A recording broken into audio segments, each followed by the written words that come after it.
I'm going to tell you something that most women will never admit out loud.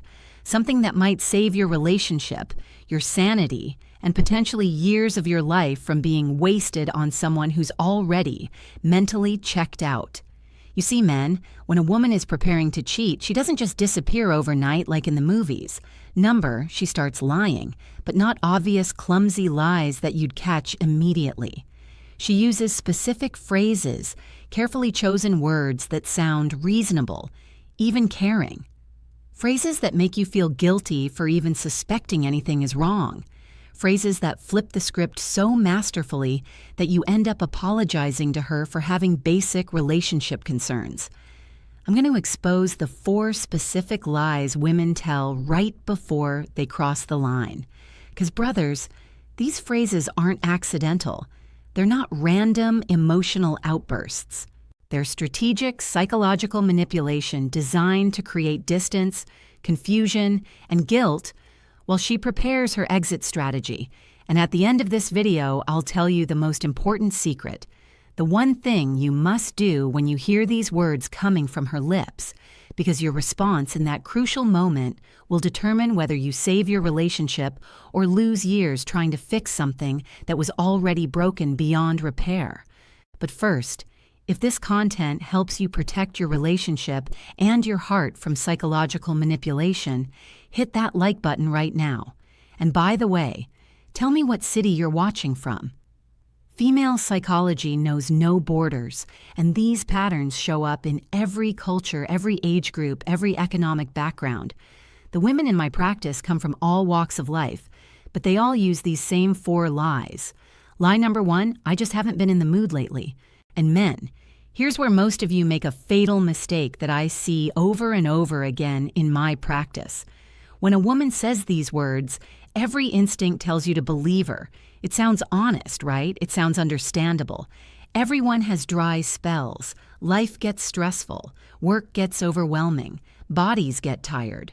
Hormones fluctuate. It seems completely reasonable. But here's what I know as a woman and what I've learned from countless conversations with women who've cheated.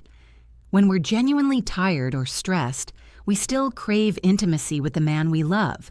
We might want cuddles, tenderness, emotional connection. We want to feel close, even if we're not up for full physical passion. The desire for connection doesn't disappear just because we're tired.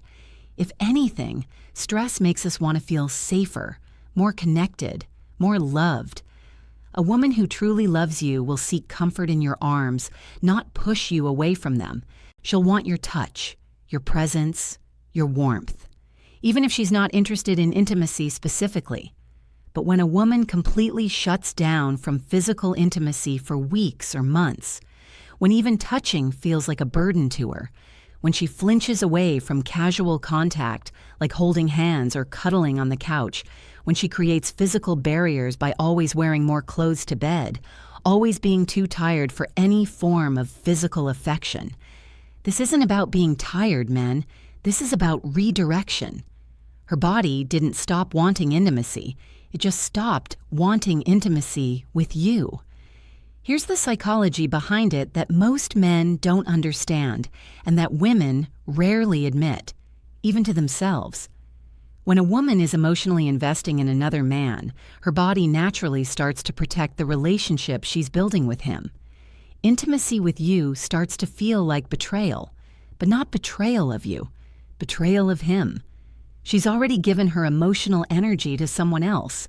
So physical intimacy with you feels wrong, dirty, like she's cheating on her new emotional partner. You become the obstacle to her new emotional reality, and her body responds by making physical connection with you feel wrong, uncomfortable, even repulsive. The cruel irony is that she's not lying about not being in the mood. She's genuinely not in the mood for you anymore, because her mind, her heart, and her body are already somewhere else with someone else. Watch for this specific pattern. She says she's not in the mood for intimacy with you, but she's more energetic about everything else. New workouts that she's excited about and talks about constantly. New clothes that make her feel confident, suddenly caring about her appearance in ways she hasn't for months or years. She's taking selfies again. She's buying new perfume. She's shaving her legs even when you haven't been intimate in weeks. She's reading romance novels or watching romantic movies with a dreamy expression.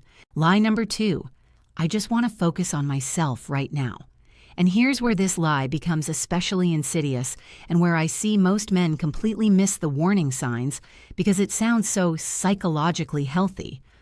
Oh, this phrase sounds so evolved, so mature, so psychologically enlightened.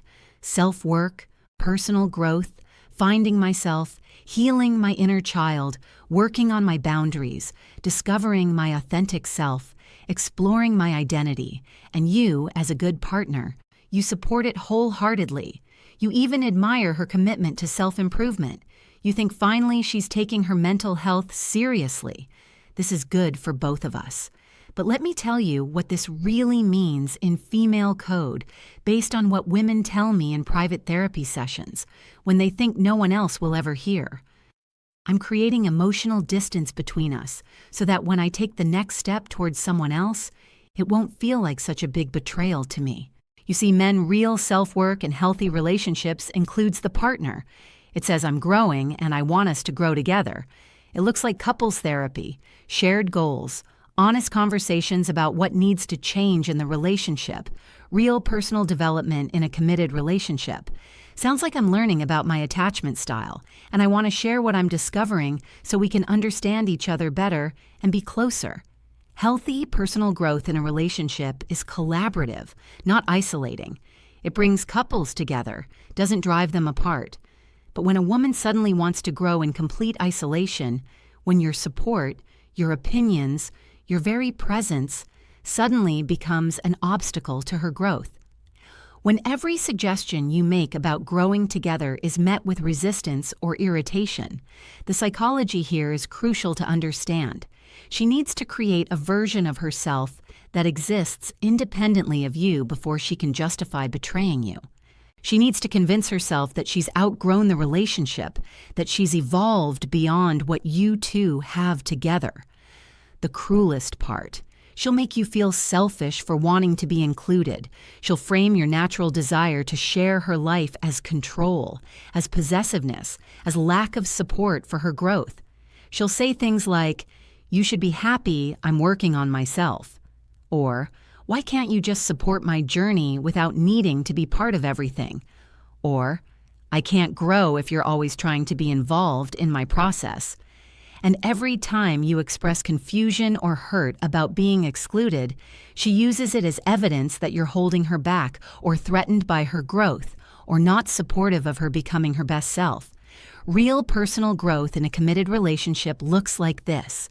I want to become a better version of myself, and I want you to be part of that journey.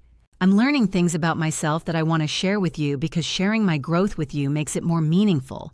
Fake personal growth sounds like I need space to find myself, and that space can't include you, because your presence interferes with my authentic self-discovery. The difference: one includes you in her evolution because she wants to grow with you. The other uses evolution as an excuse to grow away from you. Line number 3, you're being too controlling. You ask a simple, logical question. Where were you? Who's this new coworker you keep mentioning? Why are you coming home so late recently? Can I see your phone real quick? Who are you texting during dinner? These aren't unreasonable requests. These are normal relationship check-ins that healthy couples do without thinking twice. And boom, suddenly you're controlling. You're possessive. You're insecure. You have trust issues. You're being toxic masculine. You're acting like her father, not her boyfriend. You're suffocating her. You're threatened by her independence. You're revealing your own insecurities and emotional immaturity.